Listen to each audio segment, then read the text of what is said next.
Alright everyone, this is the 17th Disney Real Long Storybook episode. This is requested by William Harding. The title is Flubber. I don't know if it has a song or not because I never read this before.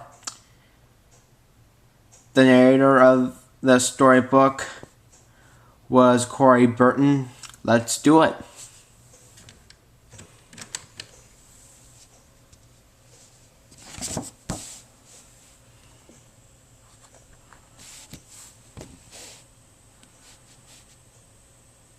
Philip Brainerd was a chemistry professor and an inventor. To find out about his wacky inventions, you can read along with me. You'll know it's time to turn the page when you hear this sound. Ready? Let's meet Professor Brainerd. He has just joined Weibo, his personal computer, for breakfast. Morning, Weibo. Have you seen the paper this morning? It showed Sarah Jean Reynolds, Medfield College president, and rich man Chester Honecker. The headline read, "The financier set to foreclose on Medfield College." Oh, yes, I did. You know, if I could solve this whole metastable compound business, I could save the college. Better hurry up. Loans due at the end of the school year. May I see my schedule, please? But the professor didn't see the 6:30 p.m. marriage to Sarah Jean Reynolds. He was thinking of his invention.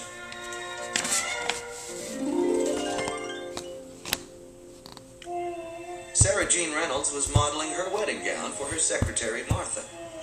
You don't think it's too much? No, it's elegant. And it's a wonderful idea to go with the big wedding this time. It does put the pressure on the professor to show up. If he forgets this time, that's it. Well, in his case, once is justifiable. Twice is understandable, but 3 times. Wilson Croft, a teacher from the rival college of Rutland, dropped in on the professor. You don't seem too happy to see me, Phil. I'm not. Well, the years we've known each other, studying, working together. What happened between us, Phil? I just got tired of you stealing my ideas, Wilson. Why are you here? No, to be honest, I'm here this weekend to steal your fiancée and make her my wife. Well, I think you'll be sadly disappointed. I'll see you at the wedding then. Chester Honecker was in his library when son Bennett and the 2 security guards, Wesson and Smith, burst in. I flunked chemistry. I'm on a academic probation. How did this happen? Smith spoke up. We talked to that Brainerd guy, the chemistry professor. Now, either he did not understand us or he forgot. I have a science requirement, you morons! Honecker glared at his son. We'll have to get the F changed to an A. Won't work. This guy, he doesn't live in the real world. He has principles. Honecker gave Wesson and Smith their final orders. Get something on him that we can use to force him to change the kid's grade.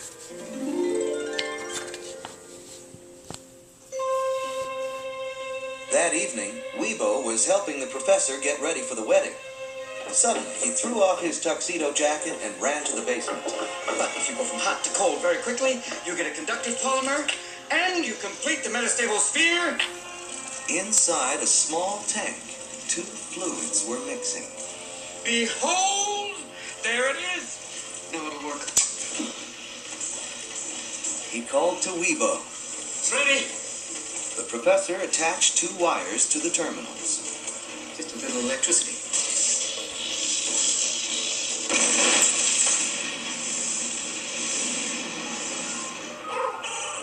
Weibo, do you know what this is? It's Flubber!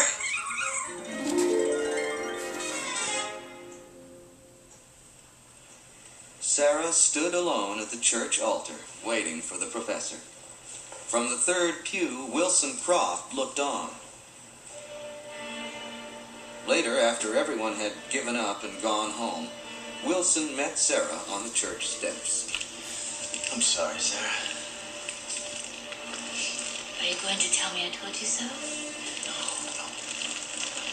I'm going to give you a ride home.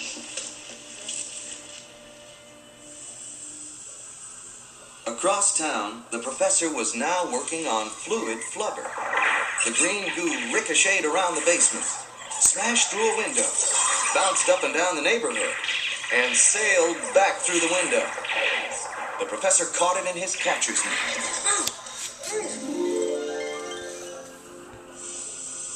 The professor looked at his watch. It's the wedding. Oh, I can't miss this one, Weebo. Weebo displayed the day and the time, Saturday, 6:30 a.m. on her screen.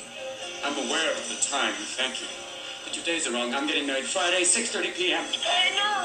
No, you're not. Because you're not getting married, period. You missed it. It's 6:30 in the morning. The professor raced to Sarah's office. Will you please let me explain? There's nothing to explain. You weren't there. For the third time, you left me standing at the altar. He held up the flubber. This is the reason I didn't make it last night. You broke my heart. So that you could stay home and make some green goo. Sarah, it's much more than that. Flubber could save this college. Let me demonstrate. No, just give me 1 minute, okay? The professor climbed out a window with the flubber in his pocket, but his pocket split and the flubber shot out. When the professor jumped, he hit the ground. Well, if you think that you are going to get my sympathy, you are wasting your time. We are finished!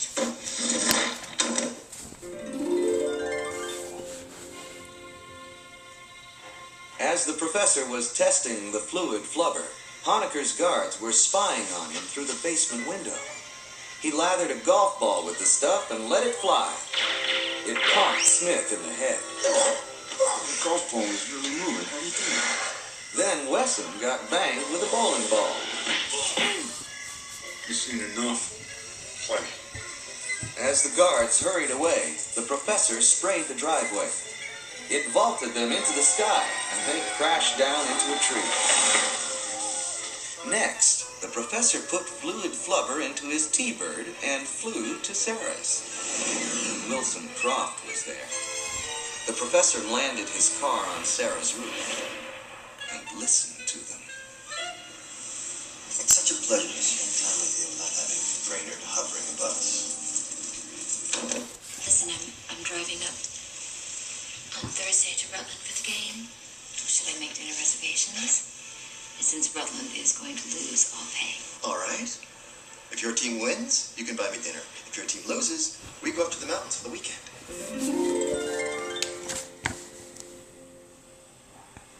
Meanwhile, Wesson and Smith were telling Chester Honecker about Brainerd. He took a golf ball and he rubbed this cream on it, and then the golf ball took off and popped Smith in the head several times. I got hit with a bowling ball. Repeatedly. It's this stuff he's got, certain stuff. I don't know what it is. I don't know where it comes from, but it will give you one heck of a headache. Back in his laboratory, the professor was spraying flubber on a board of thumbtacks. Flubber is going to the basketball game. We've got to win this game. I've got to do it to prove to Sarah that Flubber really works. I'm going to do it right under Wilson Croft's nose. Don't fail me.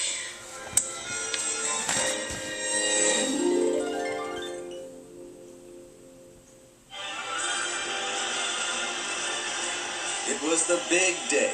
The Medfield Squirrels versus the Rutland Rangers. In the locker room, Coach Willie was prepping the Squirrels, while the professor, hiding behind the lockers, was inserting flubber-sprayed thumbtacks into the players' shoes.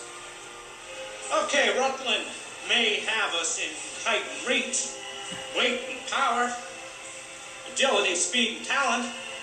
They have the advantage on offense and defense.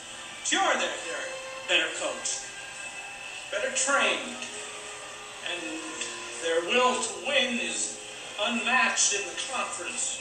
But that doesn't mean we can't whip these guys, right?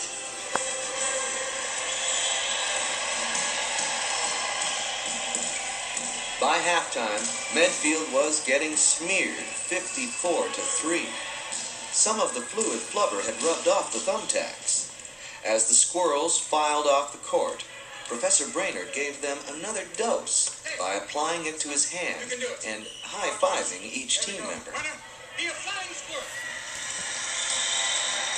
When the squirrels came back, they blasted the ball around the court and jumped 5 feet in the air.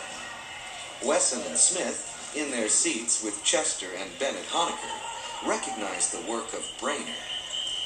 Finally, with only 14 seconds to play, the score was Rutland 66, Medfield 67. The professor whispered to Wilson. Looks like a lonely weekend in the mountains for you, Croft. Then, the squirrel center discovered the thumbtacks on the bottom of his shoe and removed them. The professor ran to courtside and swabbed the bottom of the center's shoe with fluid Flubber. Finally, the squirrels won. But when the professor tried to tell Sarah about Flubber, she was outraged. Are you trying to take credit for Medfield beating Rutland?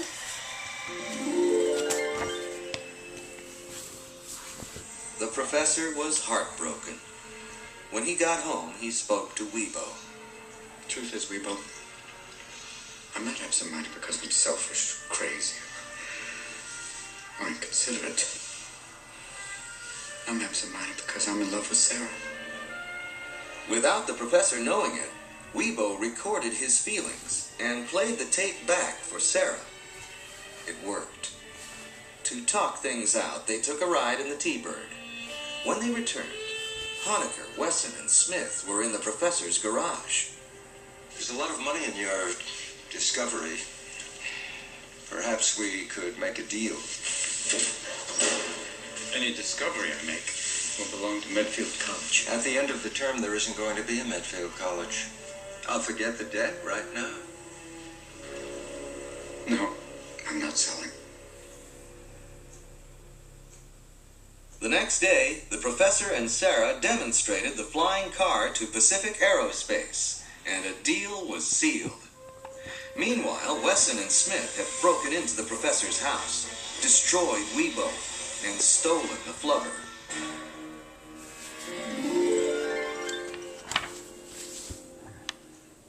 Armed with a squirt gun of newly created fluid Flubber and thumbtacks in their shoes, the professor and Sarah paid a visit to Chester Honecker and his partner, Wilson Croft. After tricking them into giving the Flubber back, they took on Wesson, Smith, Bennett, Chester, and Wilson in one big fist fight. Look out! Get him! And escaped in the flying T-Bird.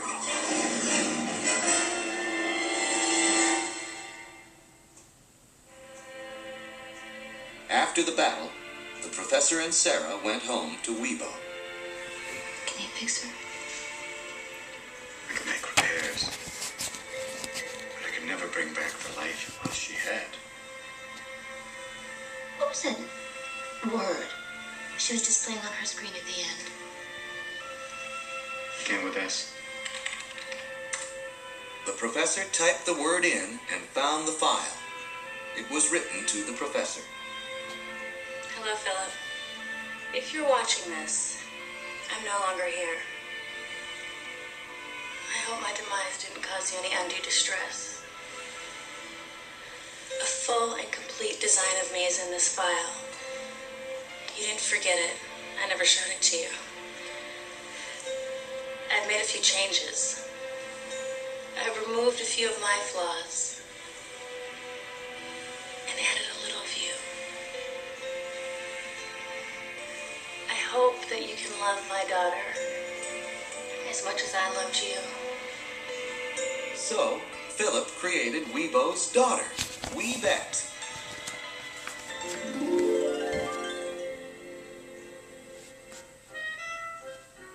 Sarah and Weebette stood at the altar. On Weebette's screen, the professor was dressed in his tuxedo, hard at work on his next invention. After the ceremony, he did take a little break to go on a honeymoon with Sarah. And when they returned, they lived a quiet life.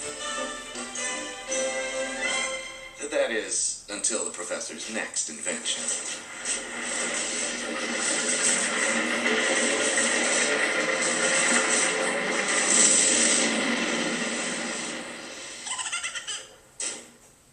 Kaboom.